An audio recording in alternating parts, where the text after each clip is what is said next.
Buenos días a todos. ¿Están conectados? Buen día, doctor. Buenos días. Buen día. Bueno, vamos a continuar con nuestras presentaciones de la Cátedra de Otorrinolaringología.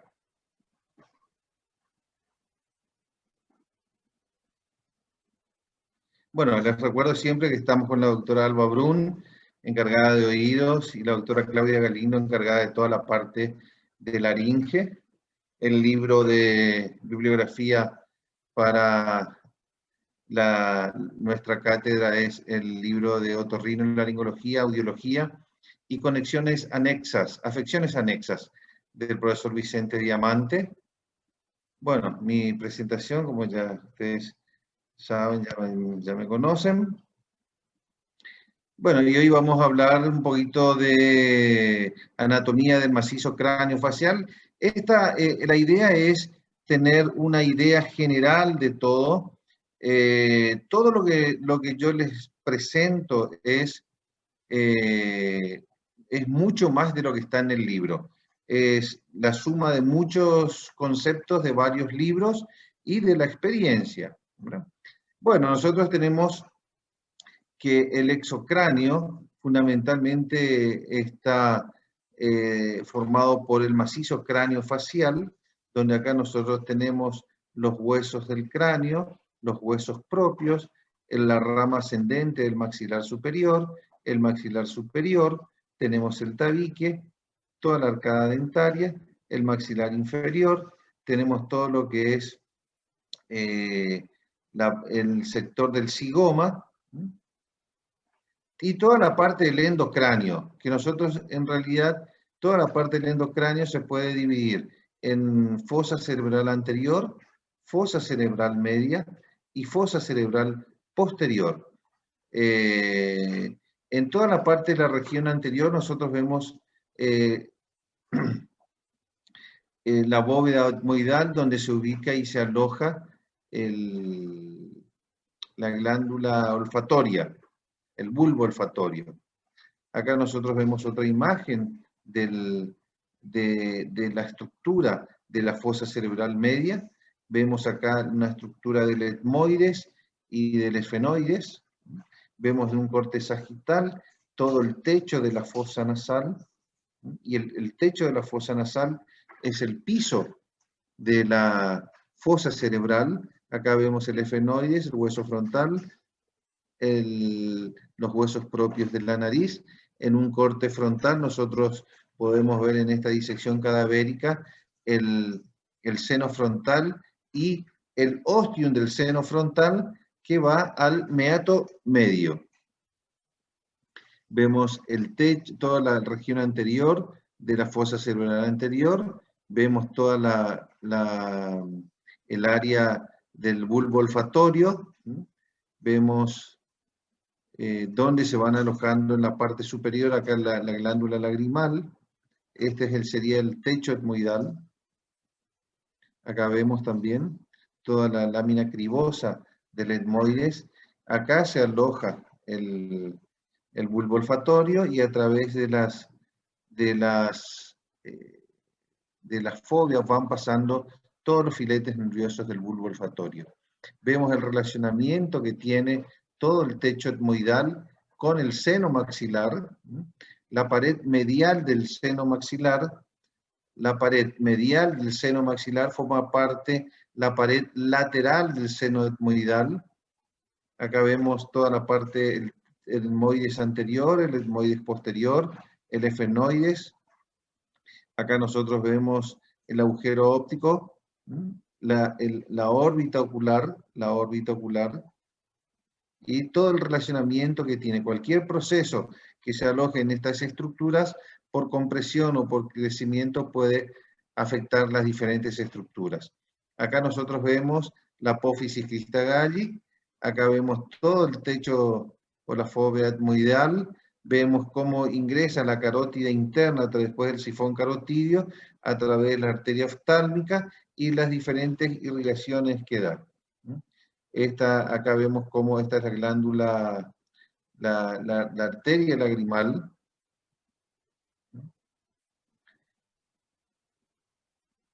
Perfecto. Bueno, aquí vemos de vuelta el techo etmoidal, el relacionamiento que tiene con el seno maxilar en un corte axial. Vemos el palatino en la parte posterior, todo el orificio posterior de las fosas nasales, que es la coana,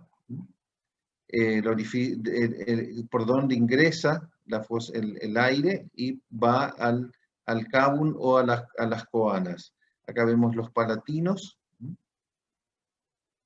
Es un resumen, más o menos, de toda la estructura del exocráneo, con toda, ustedes saben que cada agujerito tiene una estructura por la que pasa, eso no hay necesidad, pero sí es importante saber cómo, es importante saber las estructuras que se relacionan en la parte posterior del seno esfenoidal.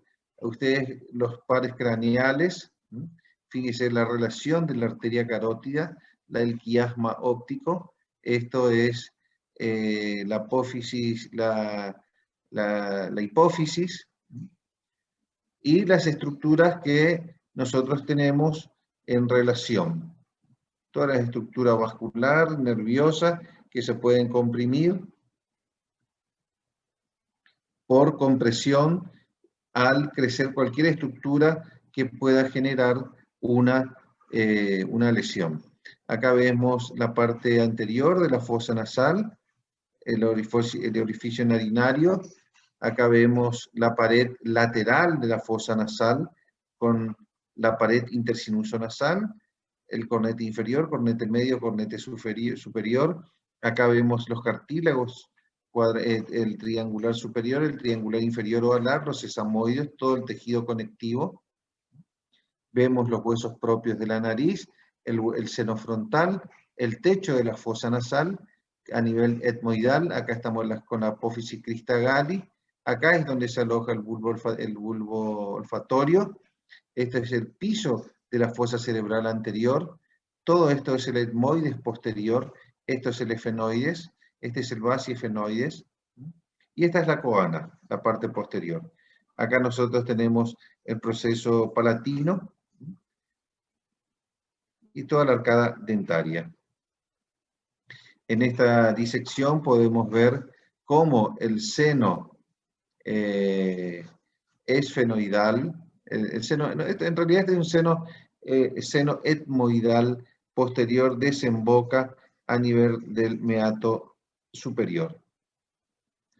Acá nosotros podemos ver el meato inferior, el meato medio, meato superior, cornete inferior, cornete medio, cornete superior, todas las estructuras que estamos arriba. En la parte posterior vamos a ver las adenoides que están ubicadas en la pared posterior del cavum o de la rinofarinx. Acá vemos el inicio de la tropa de Eustaquio, uno entrando acá, termina en el oído medio, por eso que cualquier proceso irritativo a nivel de la fosa nasal y que transcurra a través de la trompa de Eustaquio puede generar cualquier tipo de infección a nivel del oído medio. Acá nosotros vemos la pared medial de la fosa nasal, donde vemos el tabique nasal, que está formado en toda la parte anterior por el cartílago cuadrangular. Acá nosotros vemos en la parte superior y posterior la lámina perpendicular del etmoides, y toda la parte inferior articulada con la maxila, el vómer. O sea que toda la pared entonces medial está formada por el cartílago cuadrangular del tabique, en la parte posterior la lámina perpendicular del etmoides, y en la parte inferior el vómer. Acá vemos todas las estructuras, como el efenoides se ubica en relación en la parte posterior de la fosa nasal. Vemos acá cómo toda la estructura etmoidal está relacionada con la pared medial de la órbita, y el relacionamiento que existe entre el etmoides y la fosa cerebral anterior. Acá vemos la apófisis cristagalli, acá vemos el inicio del seno frontal, el seno maxilar, el cornete inferior, cornete medio, las diferentes estructuras, vemos el seno frontal, el tabique nasal, los huesos propios de la nariz, vemos cómo los cornetes están un poquito edematizados, vemos la neumatización del seno maxilar, en un corte más superior, mayor neumatización, acá vemos la apófisis cristagalli, la fóvea etmoidal, la órbita ocular, el cornete inferior, cornete medio y cornete superior. Este es el tabique nasal. Acá vemos el engrosamiento mucoso de los senos paranasales, las dos órbitas. Acá pueden ver perfectamente los senos ventilados, el efenoides, esto es el etmoides posterior y el seno maxilar. Esta es una resonancia magnética donde nosotros podemos ver la prolongación y la propagación del cerebro a nivel de la fóvea etmoidal. Esto es el etmoides, la órbita ocular, el tabique, cornete medio, cornete inferior, y todas las estructuras de la órbita ocular. Acá también vemos en esta tomografía la profundidad de la fóvea. A veces ocupa este nivel, a veces un poquitito más profundo y a veces mucho más profunda esa fóvea donde está relacionada con la apófisis cristagalli. Estas son determinaciones que uno tiene que tener mucho control, mucho cuidado al realizar procedimientos quirúrgicos.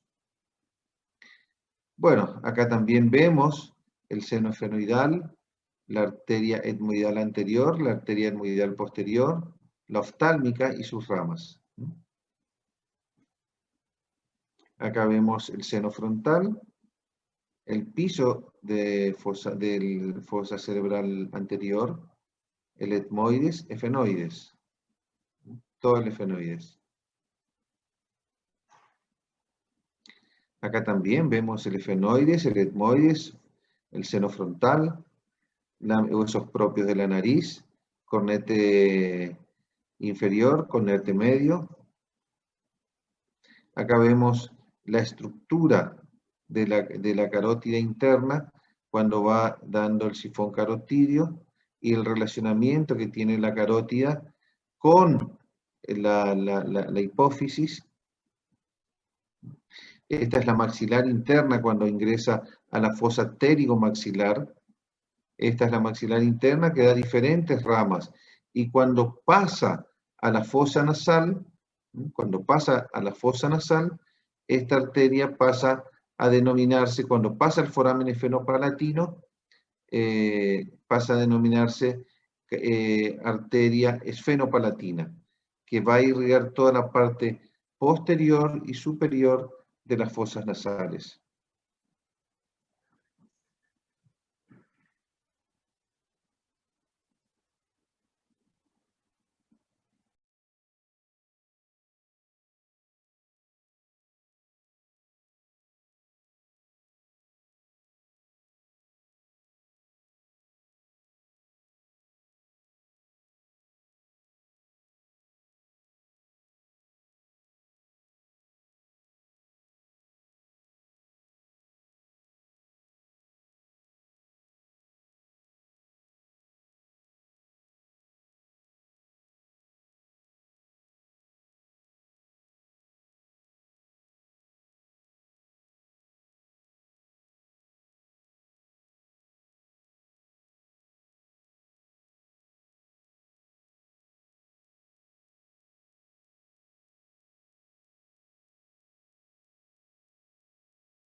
Vamos a hablar de la fisiología de las fosas nasales. Toda la mucosa nasal y la vía respiratoria alta tiene un epitelio. El vestíbulo nasal tiene un epitelio plano, estratificado, queratinizado, con vibrisas o con ciliado. La dermis también. Acá nosotros podemos ver el orificio nasal anterior, vestíbulo nasal, la coana atrás, el efenoides, el etmoides y toda la estructura interna de la fosa nasal. Fundamentalmente el epitelio es cilíndrico, pseudoestratificado, ciliado con células caliciformes, donde podemos encontrar células en que los cilios baten hacia la bucofaringe, y después tenemos una membrana basal por debajo y tenemos una lámina propia, donde va toda la parte de la vascularización fundamentalmente.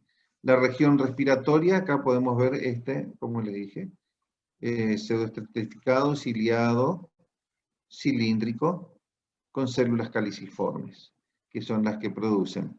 La región olfatoria también, tenemos todo el epitelio de olfatorio, donde tenemos toda la primera neurona, la segunda neurona. También el tipo de, difiere el tipo de células, donde fundamentalmente hay células de Bowman. Entonces, el epitelio de la célula respiratoria tenemos ciliadas, cilíndricas, con todo una lámina propia y la membrana basal, a modo de... Bueno, esa es en general todas las características del epitelio. Acá vemos de vuelta como en las células cilíndricas, la membrana basal y la lámina propia, o corium. De vuelta, pseudoestratificado, membrana basal y corium. De vuelta aquí, podemos ver en otro tipo de corte. Y ahí vemos la membrana basal, acá vemos la lámina propia. Acá vemos las células ciliadas por una microscopía electrónica, las características. Vemos que el seno frontal fundamentalmente también tiene el mismo tipo de epitelio, también el etmoide y las células de los senos paranasales. Todas estas, las estructuras llevan toda la secreción mucosa a través de las células ciliadas al meato medio o al meato superior. Y eso van formando un moco y van drenando todos a la fosa nasal. El seno etmoidal también tiene las mismas características de formar a través de las células caliciformes, forman el moco, que sirven de protección, y el seno maxilar tiene las mismas características. Forma todo un moco y a través de las células ciliadas drenan todos al meato medio. Y a partir de ahí van eliminando y generando la función de los senos paranasales. El seno fenoidal tiene exactamente la misma función y va drenando toda la parte posterior a nivel del meato medio también. Entonces acá nosotros vemos toda la estructura de la fosa cerebral anterior, el etmoides, seno maxilar y las características y de los que los cilios generan para ventilar todos estos senos paranasales y para drenar. Ustedes pueden ver las características, cómo van drenando todo el muco. Esta es la membrana basal, el corium. Y los cilios tienen, por supuesto, toda una unas estructuras y generan toda una serie de combinaciones químicas para el buen funcionamiento. Pero lo cierto es que los cilios van generando una depuración o clearance de todo el moco que se produce dentro de las diferentes glándulas, y esto va drenando todo hacia el meato medio o hacia la nasofaringe. Acá podemos ver todas las glándulas mucosas, cómo producen y generan secreción, y todas estos cilios van drenando.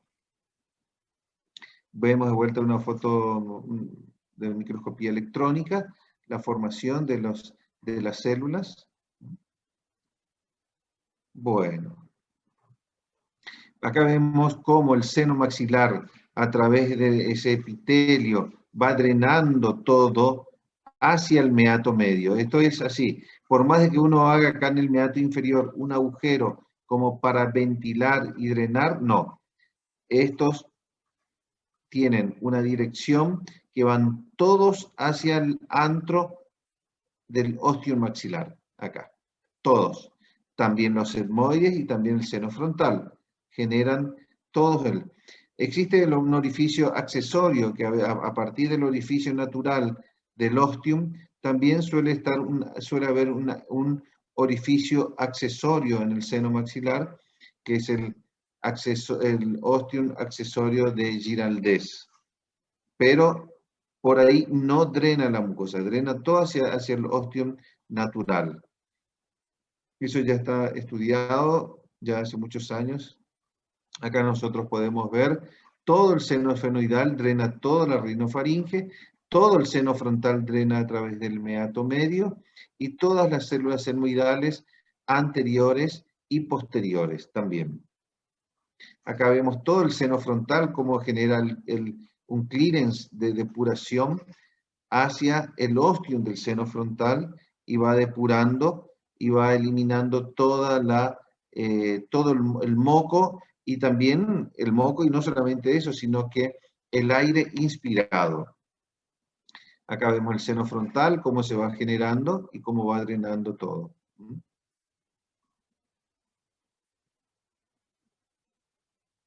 Bueno, la fisiología de la nariz y los senos paranasales tiene una función ventilatoria, tiene una función de acondicionamiento del aire inspirado, tiene unos influenciadores de la resistencia del área nasal, tiene una función olfatoria, una función reflexógena, una absorción de sustancias de medicamentos y hormonas, una función inmunológica, una función fonatoria y una función estética. O sea que la nariz no solamente sirve para respirar, lo más importante es la respiración, pero tiene un montón de actividades fisiológicas que corresponden a la nariz y a los senos paranasales.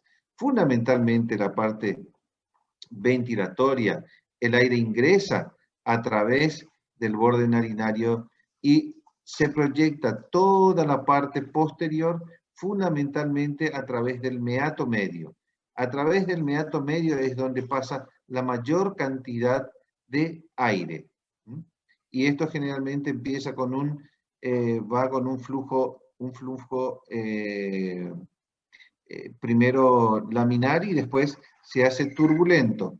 Y de esta manera se produce la función básica de la respiración, donde ingresa el aire a través del borde narinario y eso va a ir y termina a través del alvéolo pulmonar para generar el proceso de hematosis. Entonces, esto se produce con una serie de efectos químicos y efectos físicos que van regulando la entrada de aire. Toda la entrada de aire que entra por las fosas nasales va a los senos paranasales y esos senos paranasales generan un flujo turbulento, es a donde ingresa el aire y después sale otra vez a través del orificio natural del ostium del seno maxilar.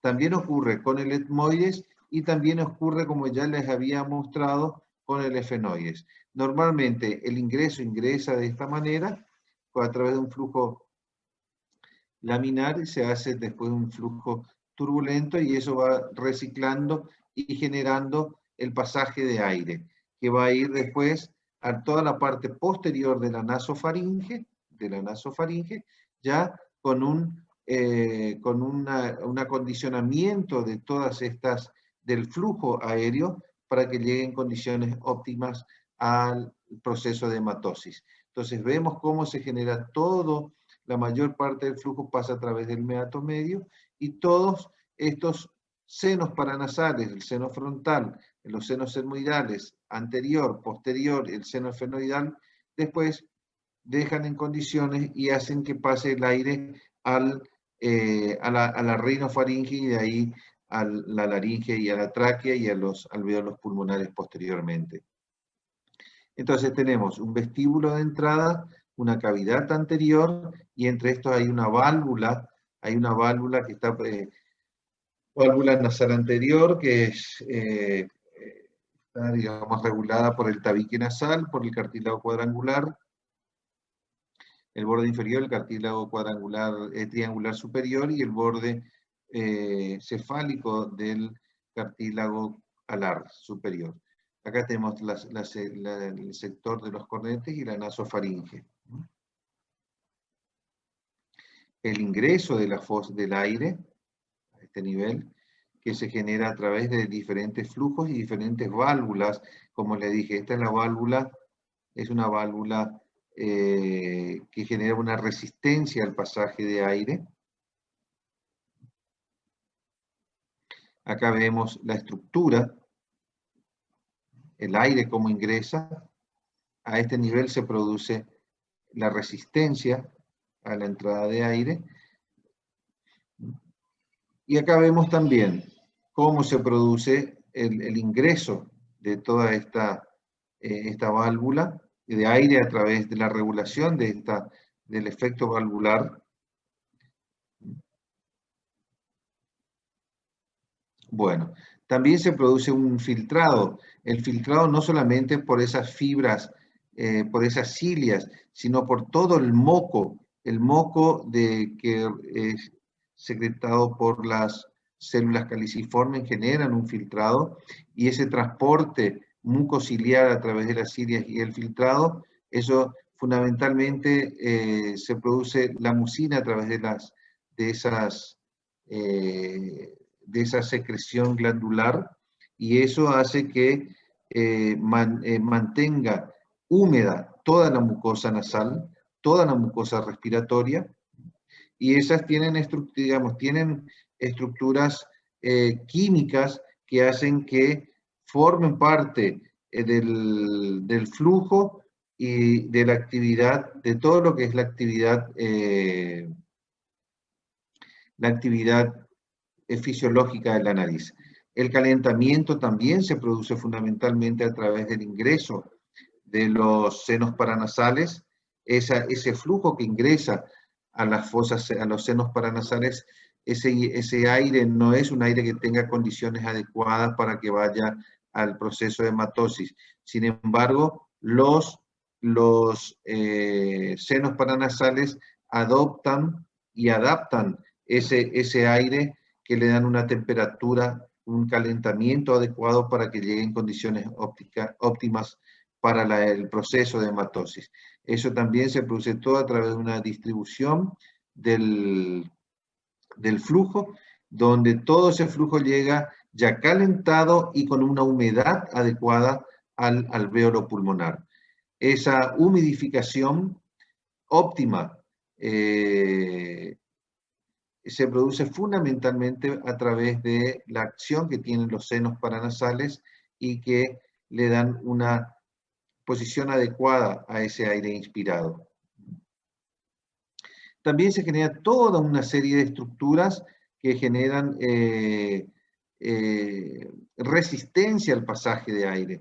La válvula nasal es una de ellas, donde se genera un ciclo nasal, y se producen diferentes tipos de resistencias a la entrada de aire. No es que la nariz es un mecanismo estático, no. Es un mecanismo donde se puede ver que hay aumento de la resistencia en los diferentes, en las diferentes áreas de la fosa nasal.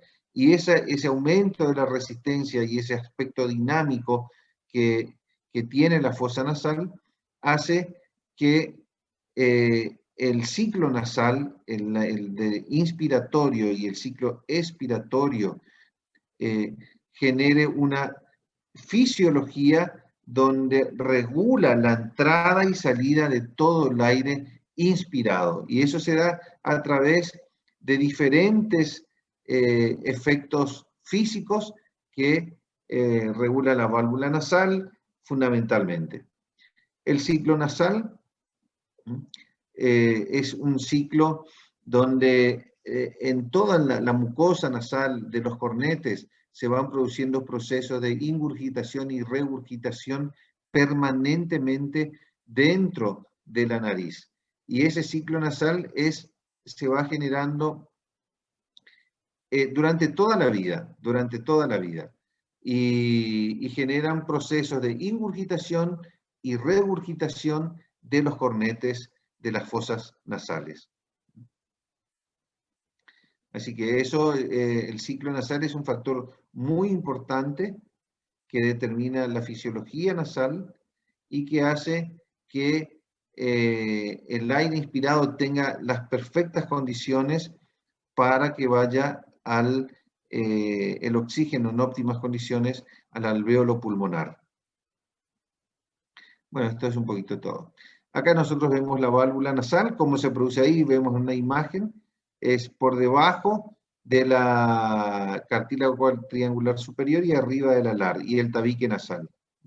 Y acá se va un efecto de cómo la válvula nasal va generando un ingreso y egreso de aire a través de procesos químicos y procesos físicos de leyes que se van produciendo para que el aire ingrese en perfectas condiciones. Acá vemos el cartílago alar superior inferior y el triangular. A este nivel y el tabique nasal es donde tenemos una de las válvulas nasales, que es la que regula la entrada de aire. Acá vemos, este es el septo nasal, el ángulo valvular, que este ángulo valvular aproximadamente tiene que tener 20 grados. Cualquier alteración de eso genera aumento en la resistencia al pasaje, y ese aumento en la resistencia genera efectos patológicos de rinitis o de procesos inflamatorios infecciosos en la fosa nasal. La nariz entonces tiene una forma que está dada por la anatomía propiamente dicha, tiene una función que es la que estamos desarrollando, y también tiene un efecto estético, porque la nariz está en el centro del macizo craneofacial, y la simetría de toda la estructura nasal hace que la nariz funcione bien. Bueno, acá vemos el aparato mucociliar, cómo funciona, y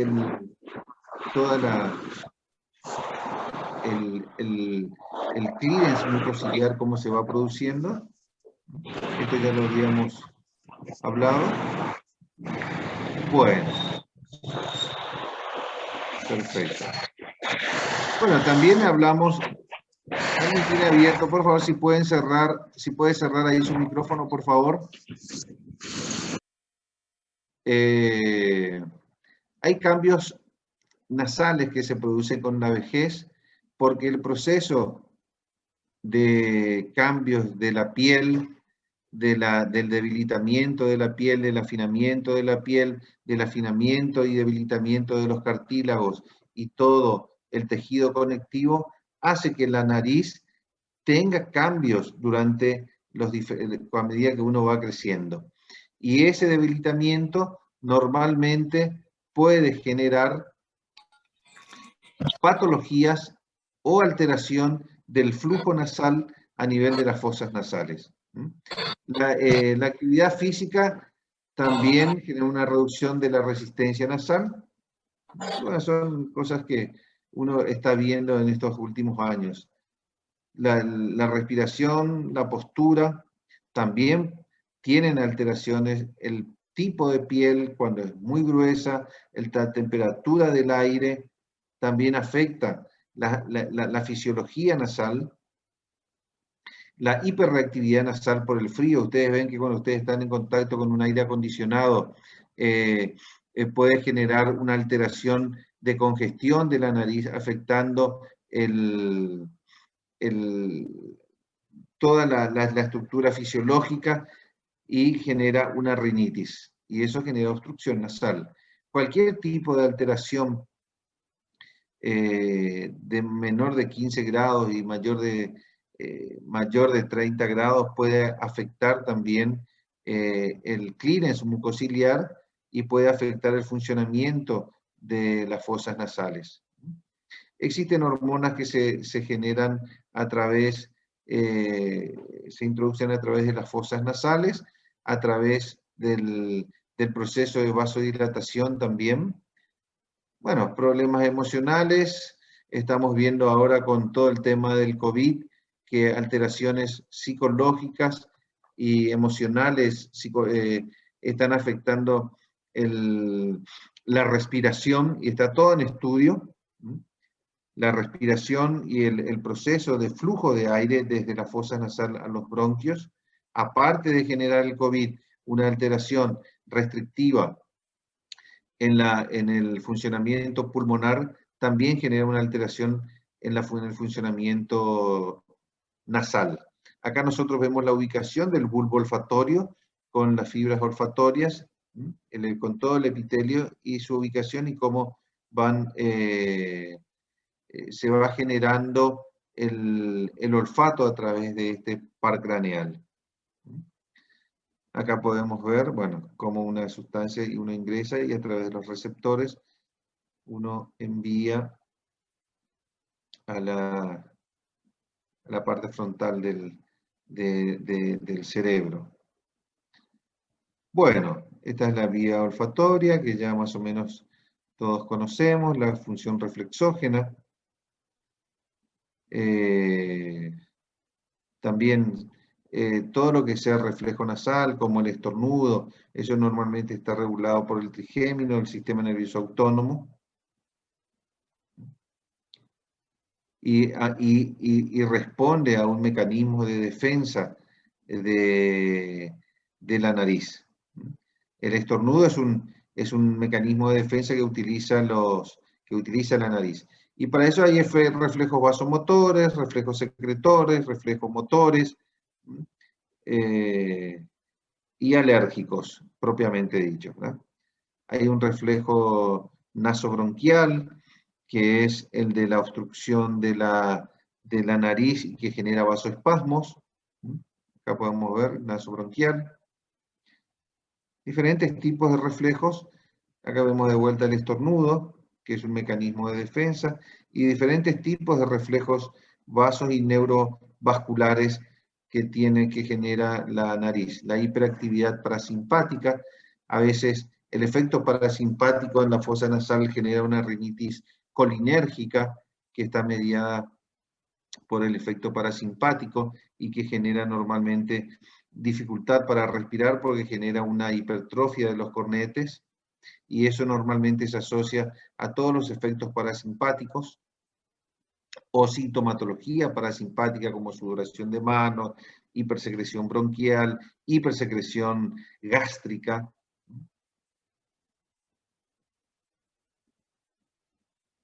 Bueno, también la secreción de inmunoglobulina A secretora dentro de la fosa nasal ya es bien conocida, con toda la reacción antígeno-anticuerpo, de la lisocimina, el interferón, la lactoferrina y otros procesos inmunológicos que se desarrollan a nivel de la mucosa nasal. La fonación también. La fonación es diferente, por ejemplo, si nosotros tenemos un sistema de nariz permeable y que funcione bien con las cuerdas vocales, tiene un timbre de voz. Cuando uno tiene un trastorno, por ejemplo, como una fisura palatina, el fonifo, ¿verdad? Como le dicen, genera una rinolalia abierta y la función fonatoria se ve alterada. O cuando uno tiene una obstrucción de las dos fosas nasales, ya sea por una hipertrofia de adenoides o sea por un cierre de la fosa nasal, de una de las fosas nasal, se va produciendo una rinolalia cerrada. Y eso tiene mucho que ver con la función fonatoria de las fosas nasales. Entonces, por otro lado, también tiene una función estética, y esa función estética está relacionada con la nariz porque se ubica en la parte medial del macizo craneofacial, y toda belleza se relaciona con la simetría. Cualquier nariz asimétrica hace que un rostro no sea bonito, y cualquier nariz simétrica hace que un rostro, una fase sea mucho más bonita. O sea, forma parte entonces, más allá de la parte respiratoria, forma parte de la estética. Entonces, vemos que tenemos una anatomía compleja, tenemos una fisiología compleja de la nariz, tenemos todo un sistema de áreas donde ingresan las fosas nasales, un sistema de flujo de aire que está regulado por todo lo que es las válvulas, y todo un sistema de anastomosis del sistema carotidio externo, carotidio interno, que se anastomosa a nivel del tabique nasal, en el tercio anterior de la fosa nasal, formando el área de Kieselbach.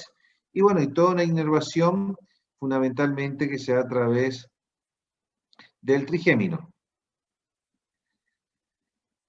Bueno, hemos visto que el proceso de respiración fundamentalmente es para condicionar el aire, para que ese aire llegue en perfectas condiciones para el proceso de respiración a nivel alveolar.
Bueno, continuamos con las malformaciones congénitas de la nariz.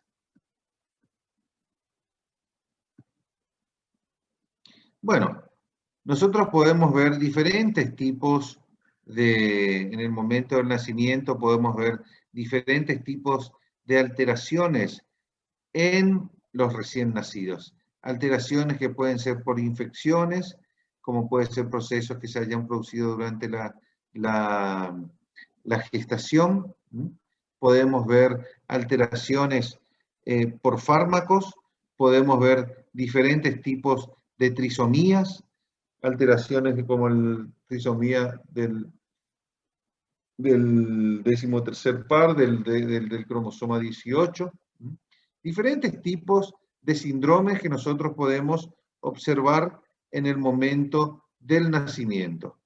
Acondroplasias, síndrome de Apert, síndrome de Cruzón, anosmia congénita, nariz bífida, diferentes tipos de lesiones. Y así nosotros podemos ver la riña que es un proceso que no es muy común, pero que es una ausencia de la estructura de las fosas nasales, podemos ver diferentes tipos de alteraciones que se pueden asociar con fisuras y labios leporinos. Acá vemos otra riña, gliomas, encefaloceles, atresia de Coanas en la parte posterior, vemos teratomas, vemos procesos tumorales de la región anterior del macizo craneofacial, hendiduras, la probosis lateralis. Acá vemos una probosis lateralis, como es toda la estructura tubular congénita, que se da por procesos de mal cierre en el desarrollo embriogénico, ausencia de las fosas nasales, alteraciones donde nosotros podemos ver que donde vemos que el cerebro se mete dentro de la fosa nasal. Ahí vemos un meningoencefalocele. Y vemos cómo se van produciendo los diferentes tipos de lesiones del meningoencefalocele. Es la protrusión y la proyección de resabios embriológicos que se van generando o por falta de cierres o por falta de, fíjense, acá hay una proyección, acá queda con una alteración, y a veces el mal cierre genera estos tipos de lesiones y de malformaciones congénitas. Durante el desarrollo embriológico se pueden observar también meningoencefaloceles en la parte interna de la fosa nasal. Diferentes tipos de lesiones, de quistes, que van a generar una asimetría del proceso frontal. Entonces, tenemos diferentes tipos de meningoceles, frontoetmoidal, frontal, etmoidal, orbital, y combinados, ¿verdad? Esos ameritan todo un estudio. Acá podemos ver la proyección del meningoencefalocele. Acá vemos la proyección. ¿Recuerdan la anatomía? Usted acá cómo venía y los diferentes tipos que a veces eran profundos. Bueno, en este caso se puede observar mayor profundidad de un meningoencefalocele. Fíjense el relacionamiento que tiene ahí.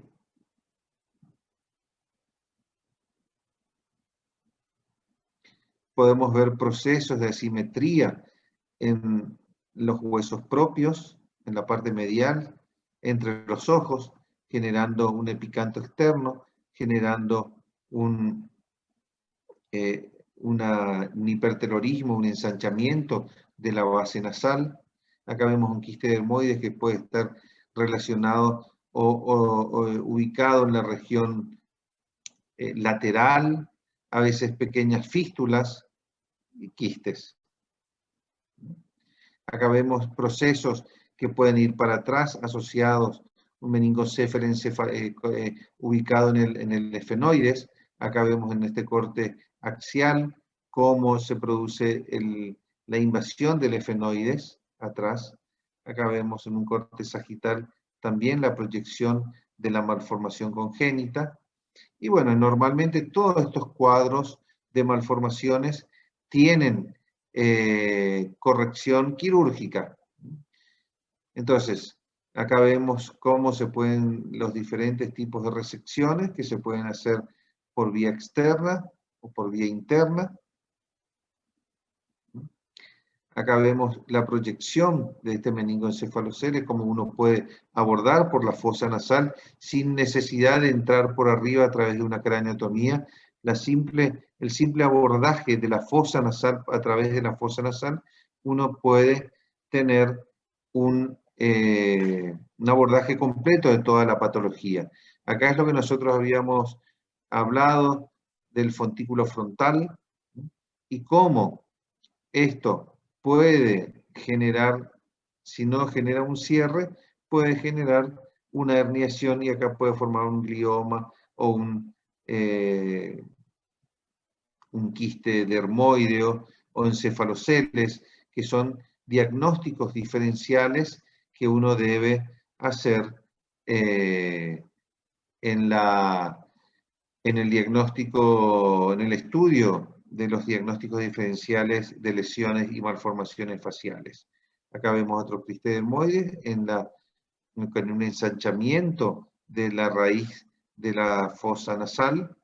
Vemos cómo se produce la herniación a este nivel. Tomografía un poquito más vieja. Vemos el encefalocele, cómo se va protuyendo. Y fíjense acá en el encefalocele cómo se puede observar.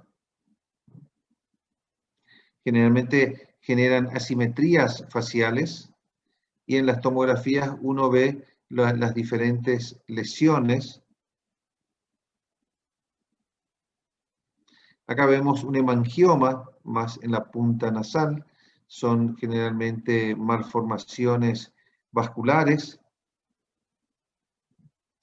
que se pueden producir en la columela, en el labio, en la premaxila, dentro de la fosa nasal, en todas las estructuras de los cornetes, y vemos diferentes alteraciones o invasiones de este tipo de lesiones.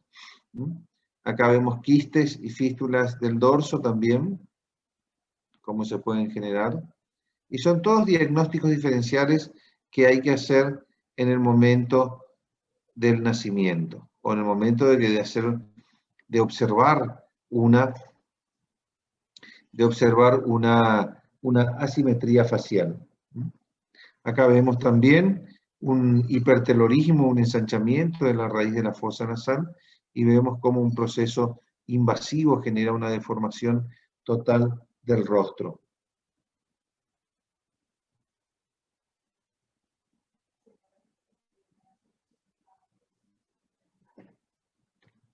Acá nosotros podemos ver, vemos una asimetría del dorso. Acá nosotros podemos ver diferentes tipos de asimetrías que se pueden dar no solamente en el dorso, sino en la parte lateral de la fosa nasal, generando una asimetría del borde narinario. Vemos acá un encefalocele con una tomografía computada con un corte axial, un corte coronal. Vemos acá el proceso, que esto no es simétrico, es totalmente, muestra la invasión de un proceso tumoral, y en una endoscopía nosotros vemos un tumor dentro de la fosa nasal. Una imagen endoscópica, esta es la imagen de este tumor en una resonancia con contraste. Fíjense el volumen invasivo que tiene. Y también vemos estenosis congénitas de las fosas nasales. Acá vemos de vuelta una probosis lateral, malformaciones un poquitito más raras. El dactiocistocele congénito, acá fíjense, en la fosa nasal. Como nosotros podemos ver, dactiocistocele es una alteración del saco lagrimal, donde participa el sistema de la vía lagrimal. Acá nosotros vemos toda la parte lateral de la fosa nasal y el relacionamiento que tienen, fíjese, el seno maxilar con el agujero natural que va a la fosa nasal. Y el relacionamiento que tiene el seno frontal, el seno etmoidal, todos los senos etmoidales y el seno maxilar, que está relacionado con esto. Acá vemos todo el tipo de relacionamiento del frontal, etmoides, fenoides, el maxilar, y su relacionamiento con toda la estructura vascular de la fosa cerebral media, del sistema carotidio y del quiasma óptico, que se decusa. Entonces, todo esto es muy importante en el momento de evaluar una patología para ver las asimetrías. Acá podemos ver la asimetría que hay, acá también. Siempre amerita los cortes hacer un estudio minucioso de todas las estructuras Vemos variaciones anatómicas como un globo del cornete inferior y un globo del cornete superior, el cornete medio. Esto es una neumatización de los diferentes cornetes. Esto genera una obstrucción severa y a veces hay que hacer un diagnóstico diferencial a través de la tomografía. Y la reconstrucción en los diferentes ángulos siempre es muy importante. Vemos el tabique nasal, la caída acá del techo etmoidal, una herniación a este nivel, un proceso que esto puede generar una fístula de líquido cefalorraquídeo, y siempre la tomografía mostrando en una estenosis en la parte media.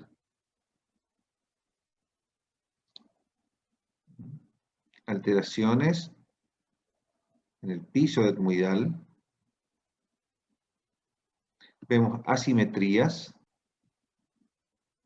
Siempre es importante ver diferentes tipos de lesiones en el dorso, en la punta. Pueden ser fístulas, trayectos fistulosos, lesiones que se pueden observar en la tomografía. Y bueno, todas estas lesiones generalmente tienen una indicación quirúrgica de resección, a veces un abordaje externo y a veces, en la mayoría de las veces, un abordaje interno. Les dejo 5 minutitos para que descansen un poquitito y después seguimos.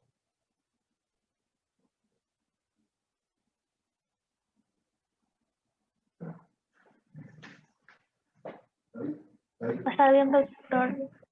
Dame un segundito, por favor.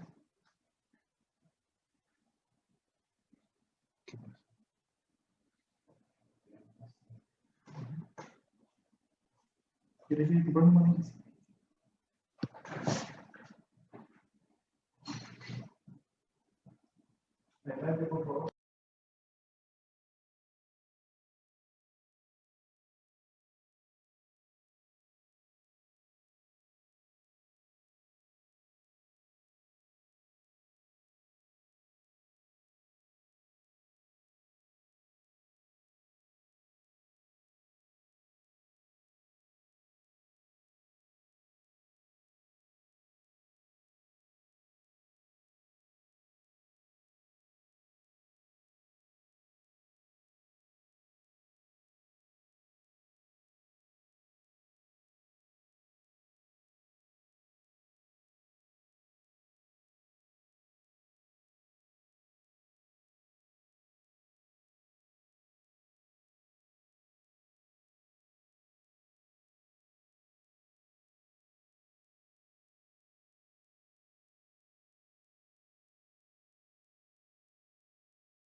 Bueno, siguiendo con con el desarrollo de nuestra cátedra, vamos a hablar de exploración y semiología de la nariz y de los senos paranasales.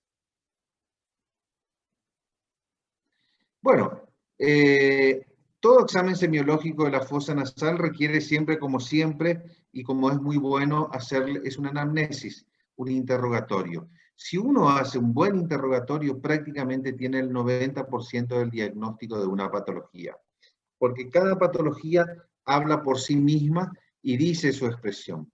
Siempre después de la anamnesis es importante la inspección, observar todo, la nariz, la boca, los oídos, el cuello, la palpación de las diferentes estructuras para ver si hay alguna adenopatía, si hay algún proceso tumoral indurado, algún proceso indurado, si hay algún proceso de crepitación, alguna diferencia. Siempre la evaluación de rinoscopía anterior. La rinoscopía anterior se hace con un frontoluz o se puede hacer una microscopía que se hace con el microscopio. Se observa la nariz con el microscopio, donde uno puede evaluar toda la parte anterior de la fosa nasal, el borde narinario, y parte de la fosa nasal de la estructura media. La rinofibrolaringoscopía es una fibra óptica flexible. La rinodebitomanometría o rinometría acústica es un estudio para evaluar la función y presión. Radiología simple, que es una radiografía que ya estábamos viendo recién. La tomografía computarizada que ya vimos, la resonancia y la olfatometría. Entonces, la anamnesis siempre, ver el motivo de consulta, cómo empezó el síntoma, los antecedentes, si ya tiene cuadros similares, si tiene alguna otra sintomatología o alguna relación con alguna otra cosa, los antecedentes medioambientales, laboral, la vivienda, siempre es importante tener la relación de la patología, considerar una posible relación entre la patología y el medio laboral, el lugar de procedencia del paciente. No es lo mismo que el paciente venga de Wuhan, que venga de, no sé, de Caguazú, o que venga de San Paulo, de Nueva York. Siempre es importante la procedencia y los antecedentes familiares, porque las patologías pueden tener una relación familiar. Entonces, la exploración rinológica siempre con una anamnesis, con una inspección, la palpación es muy importante, valorar si hay asimetría, el tipo de piel, el edema, la tumefacción, hematoma, ulceraciones, hiperemia, la morfología de la estructura nasal, la morfología de la pirámide nasal, si hay una laterorrinia, si hay una nariz en exceso, una asimetría, un defecto. Siempre es muy importante observar los bordes narinarios, si están funcionando las válvulas nasales, y la inspección siempre de los senos paranasales se hace con, primeramente, observando, y segundo, con la palpación de los diferentes puntos dolorosos, de los senos frontales, de los senos etmoidales. El seno frontal es tocando la parte frontal, el seno etmoidal es apretando el ángulo interno de los ojos, o los senos maxilares a nivel de la palpación de los senos maxilares mismos. La exploración de las fosas nasales siempre se hace desde el borde narinario anterior, entrando toda la parte de adentro y viendo toda la parte posterior. Para eso nosotros tenemos diferentes tipos de estructuras ópticas, como la rinoscopía, rinomicroscopía, endoscopía, rígida, tenemos la rinofibrolaringoscopía flexible, la radiología, que son radiografía simple, tomografía y resonancia magnética, las exploraciones funcionales, que son medidas de los flujos aéreos, la rinodebitomanometría, el flujo nasal inspiratorio máximo, que son estudios fisiológicos, y el estudio de la función mucociliar, que ya vimos, ¿verdad? La exploración del aclaramiento mucociliar, estudio del movimiento vibratorio ciliar, estudio de la ultraestructura ciliar y estudio de las propiedades del moco. La citología nasal, ver, así como si existe un PAP, también existe un PAP nasal, para evaluar todas las características del epitelio y toda la secreción de la fosa del área respiratoria. un estudio de la flora bacteriana y micótica, para ver un cultivo, un examen directo, bacteriológico, de la nariz, de los senos paranasales, ver la micología nasal, y la exploración anatomopatológicas que se hacen para tipos de inflamaciones crónicas que a veces no ceden, o de específicas, ¿verdad? Como infecciones, sarcoidosis, enfermedad de Wegener, procesos tumorales benignos o malignos. La rinomicroscopía se hace utilizando un espéculo de Killian y observando toda la parte anterior de la fosa nasal, el tabique y toda la región anterior del cornete nasal. Habitualmente nosotros usamos una gotita de nafasolina para poder observar mejor a través del espéculo. Acá vemos cómo nosotros podemos observar desde el cornete inferior edematizado a través de la rinomicroscopía anterior. Vemos acá una lesión, que es una lesión donde podemos ver un edema y una lesión una lesión inflamatoria que impresiona un pólipo. Y acá nosotros podemos ver, esta es una estructura normal donde vemos el tabique o septum nasal, el cornete medio, el meato medio, el cornete inferior. Cornete medio, meato medio, cornete inferior. Y un pólipo que tiene otro tipo de coloración a nivel de la fosa nasal. La rinomicroscopía es muy importante, siempre se puede hacer una rinomicroscopía posterior, que es la que se hacía con el espejito. Ya hoy día prácticamente el espejito ya no se usa con el advenimiento de todas estas nasofibroscopías flexibles o rígidas que dan una visión espectacular. Entonces prácticamente uno ya no usa estos espejitos laringios que ya se dejaron de utilizar ya hace unos años atrás. Acá vemos el espéculo de Killian y vemos la observación de toda la estructura del tabique del cornete inferior, del piso de la fosa nasal. Podemos hallar también procesos vasculares, procesos inflamatorios, procesos polipoides. La rinomicroscopía, el microscopio, la utilización del microscopio para observar la fosa nasal es muy importante y uno tiene una visión aumentada de toda esta de todas las estructuras y eso da mayor valoración. Los endoscopios también, el endoscopio rígido, donde uno puede ver toda la estructura de la fosa nasal y uno puede ir viendo toda la parte de adentro y uno puede verlo en forma directa o uno puede colocar a través de una cámara y observar las diferentes estructuras dentro de la fosa nasal. Así que eso también es muy importante. Y los datos de la pared externa, del meato medio, de las diferentes áreas, del vestíbulo, de los cornetes del piso de la fosa nasal, el techo de la fosa nasal, de la nasofaringe. Uno puede evaluar todas estas estructuras. Y de hecho, la nariz se divide, digamos, se ha dividido, Kotl ha dividido en diferentes áreas para mejor evaluación.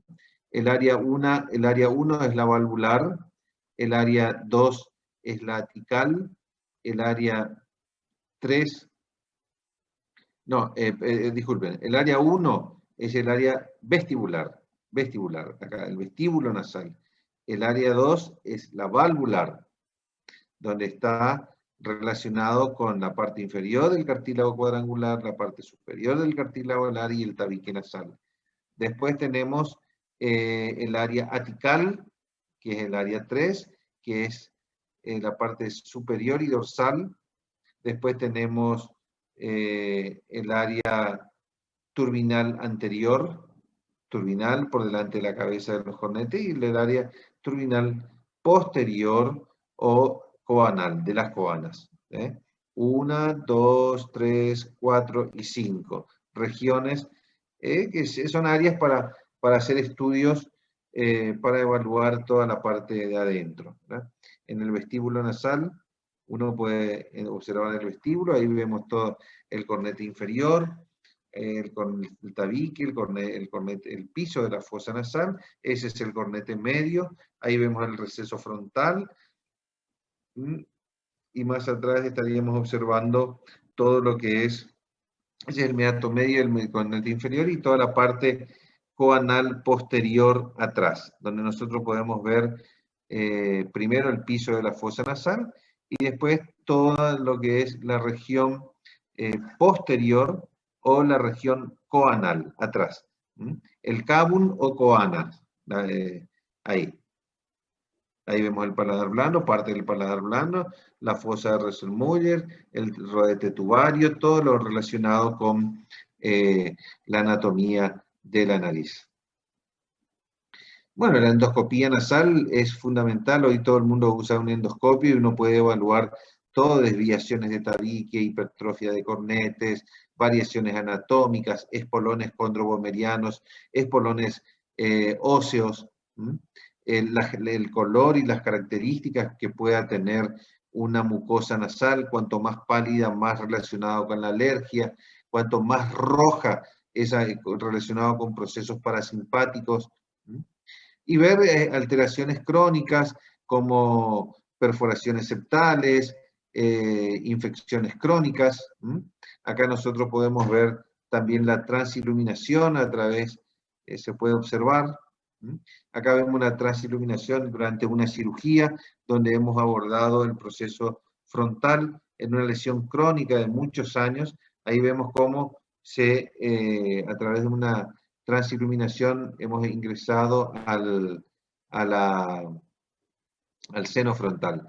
El rinofibrolaringoscopio es una fibra flexible donde uno utiliza y uno va mirando y tiene un radio de giro y uno va evaluando toda la parte interna de la fosa nasal y uno va evaluando todas las estructuras del cabum, de la rinofaringe, y ahí uno puede ver exactamente hasta las cuerdas vocales o la hipofaringe. Ahí nosotros vemos la laringe, ¿ves? Ahí vemos las cuerdas vocales y posteriormente la tráquea, la subglotis, donde vemos toda la estructura hasta la carina, hasta los bronquios, ¿no? Entonces, es un método muy interesante, muy, muy bueno como para poder observar toda la nariz. Entonces, nosotros acá vemos que tenemos una estructura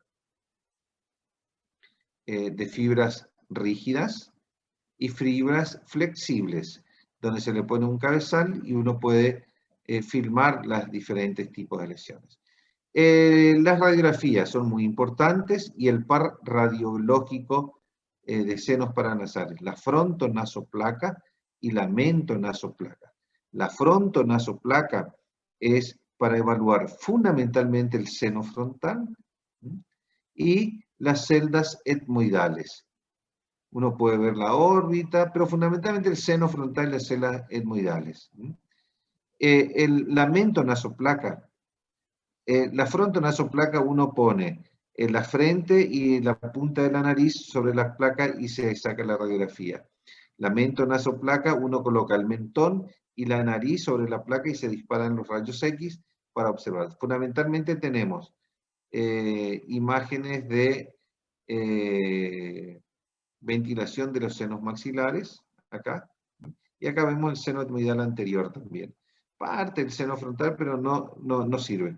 Y acá vemos el seno esfenoidal. Cuando se hace con la boca abierta, nosotros podemos evaluar el seno esfenoidal. O sea, senos maxilares, etmoidales anteriores y el seno esfenoidal, con el par radiográfico, con la mentonasoplaca y con la frontonasoplaca. Es muy importante tener eso. La tomografía computada, donde uno tiene cortes coronales y cortes axiales, donde uno evalúa todo el macizo craneofacial, toda la estructura ocular, el etmoides, el piso del cerebro, todo el tabique nasal, el piso de la fosa nasal, el palatino, los senos paranasales, la forma de los cornetes, y en los cortes axiales también nosotros vemos toda la base del cráneo. Vemos acá también, esta es la base del cráneo de la fosa cerebral anterior, y acá nosotros podemos observar toda la estructura del tabique, los cornetes, los senos maxilares, la estructura de la fosa cerebral media, los huesos propios de la nariz, podemos ver procesos enfisematosos, crepitantes, fracturas, o cualquier tipo de lesión que uno pueda observar en cualquier tipo de asimetría. Se utiliza el tomógrafo, que es esta estructura que normalmente uno ingresa acostado, y se van disparando rayos X. Normalmente una tomografía ya hoy día se saca en 3 minutos.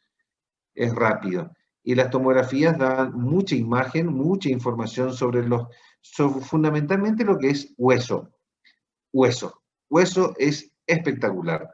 Para la tomografía es lo mejor, para ver los traumatismos, las fracturas, los procesos de invasión, destrucción ósea. Y también podemos ver, se pueden hacer medidas funcionales y esas digamos, del flujo nasal se pueden medir los procesos de inspiración y expiración de las fosas nasales.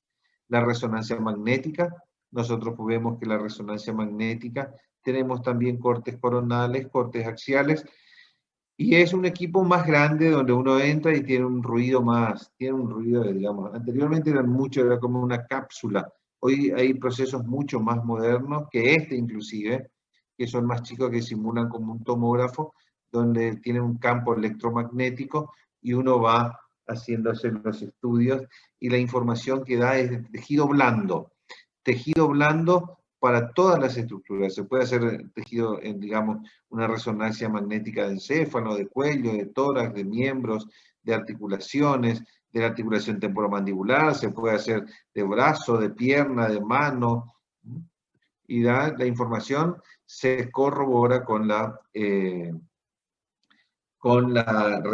tomografía computada. Bueno, la rinomanometría esto es un rinomanómetro que se utilizan diferentes olivas para medir el flujo y la presión de aire.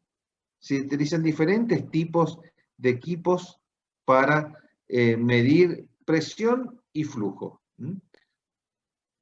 Uno hace inspiración y expiración y uno va midiendo las diferentes alteraciones que se va registrando en una computadora y uno va teniendo todo el gráfico del valor de ese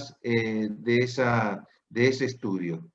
Nosotros normalmente tenemos, este es el rinodebitomanómetro, y normalmente se hace de esta manera, se mide una fosa nasal y la otra fosa nasal, por separado. Uno traba y el otro está midiendo el flujo por separado. Normalmente se hace en un flujo normal, y después se coloca un vasoconstrictor para achicar los cornetes, la mucosa, y generar una ingurgitación de la mucosa nasal y del ciclo nasal. Y ahí uno va midiendo toda la digamos, la funcionalidad, a ver si tiene buen flujo de aire, buen pasaje. Bueno, también se puede hacer un estudio de la función mucociliar a través de un barrido de todas estas estructuras. Son estudios ya químicos para ver el funcionamiento y la calidad de las células y la calidad del funcionamiento del clearance mucociliar. Como habíamos dicho, el epitelio drena de los senos paranasales a las fosas nasales. Y ese clearance, esa limpieza, se produce a través de la secreción de moco, de mucina, de las células caliciformes y del efecto vibratorio y de movimiento ondulatorio que tienen las células ciliadas. Entonces, cualquier alteración, como una enfermedad de alteraciones como el síndrome de Cartageneros y otros tipos de síndromes, pueden afectar el clearance mucociliar. Y entonces se hace el estudio de las estructuras de los cilios, de las propiedades, de las características del moco, de toda esa se puede observar una citología el estudio de todas estas características, se ve de los diferentes compartimientos de esa estructura de las características del moco. Así que esos son diferentes estudios que se hacen también para ver un cultivo de la flora comensal, la flora saprófita, si hay bacterias, cultivos de bacteriología, de una sinusitis, de una rinitis crónica, de una rinitis micótica. Entonces, siempre uno puede hacer un diagnóstico correcto a través del cultivo o el examen directo de toda esa secreción y todas las características microscópicas de la nariz. Acá nosotros podemos observar cómo un resto de secreciones se pueden, estas secreciones se hacen un estudio, un cultivo, y uno puede ver diferentes tipos de lesiones, de sinusitis crónicas, de infecciones crónicas, bacterianas, sarcoidosis, enfermedad de Wegener, bueno, y también los procesos tumorales a través de la anatomía patológica que dan la certeza de lo que uno tiene. A veces inflamaciones crónicas, uno queda con duda de si es un proceso bacteriano, si es un proceso inflamatorio, si es un proceso tumoral benigno, tumoral maligno. Y la anatomía patológica es la que define qué tipo de histopatología tiene y qué tipo de tratamiento hay que hacer para abordar tanto una sinusitis crónica, infecciones crónicas o tumores malignos. Así que esa es la idea. No sé si queda alguna duda, alguna pregunta.